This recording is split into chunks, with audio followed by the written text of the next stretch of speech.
তার জন্য স্বাধীনতা হয়েছে, এটাকে আমি অস্বীকার করি, একদম বলে দিচ্ছি। শেখ মুজিবুর রহমান কোনো কন্ট্রিবিউশন নাই এদেশের জন্য। আমার সামনে রাজাকার কথা বলবে আমি সহ্য করতে পারবো? এখনো 1 লক্ষ মুক্তিযোদ্ধা বেঁচে আছে, ছাড়বে না। কোন স্বাধীনতার বিরুদ্ধে যে কথা বলবে, এখনো বলতেছি জীবন আবার দিব, আবার দিব, কিন্তু স্বাধীনতার বিপক্ষে কোনো কথা বলবে না। এইভাবে ইউনুসকে একটা আইনা বিদেশিদের দিয়ে দেশ চালাবে। স্বাধীন দেশ রক্ত দিয়ে স্বাধীন করেছি, যারা স্বাধীনতা নিয়ে প্রশ্ন তোলে, স্বাধীনতার ইয়ে নিয়ে প্রশ্ন তোলে, আমি তো কোনদিন শুনি নাই। বিহারি তো মোহাম্মদপুরে আছে, বলেন না, অনেক সময় মিছিল করেন না। বিহারিরা পাকিস্তানে সাক্ষী দেয় না, সাক্ষী তো দেয় না। 30,000 বিহারি মেরে ফেলছে, নতুন করে হঠাৎ করে করতে আবিষ্কার হলো, করতে আবিষ্কার হলো। রাখে না কে কে বই লেখছে, বস্তা বইয়ে টক শোতে নিয়ে আসে।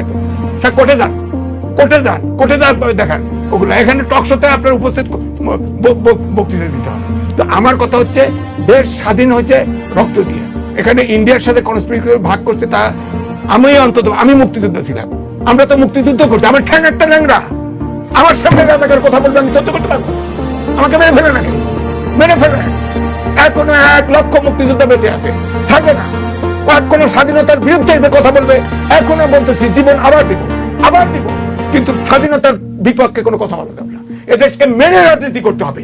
যারা মানবে না তাদের আবার কোন হত্যার দায় বিচার করা উচিত, এবং যারা মানবে না তাদের এই দেশে রাজনীতি করতে দেওয়া উচিত, তাদের নিষিদ্ধ করা উচিত। তাদের রাজনীতি কেন করবে? যারা গণহত্যাকারী তাদের কেন কেন ইয়ে হবে, মাপ চাইলে মাপ হবে? বলছে না যে মাত্রা মাপ চায় না। আরে ভাই, হো তো রাজাকার, ও তো মুক্তিযুদ্ধ যায়নি। আমি মুক্তিযুদ্ধ করেছি, আমার ঠ্যাং একটা ল্যাংড়া, আমি মুক্তিযুদ্ধ করেছি। আমি কোন হত্যাকারীকে, যারা পাকিস্তানি শাসকের কাছে আমার মা বোনকে তুলে দিছে, যারা এই দেশে ধ্বংস করছে, যারা লক্ষ লক্ষ লোক হত্যা করেছে, সহযোগিতা করেছে, এবং প্রাদেশিক সরকারের অংশ 4টে মন্ত্রী ছিল জামাত থেকে।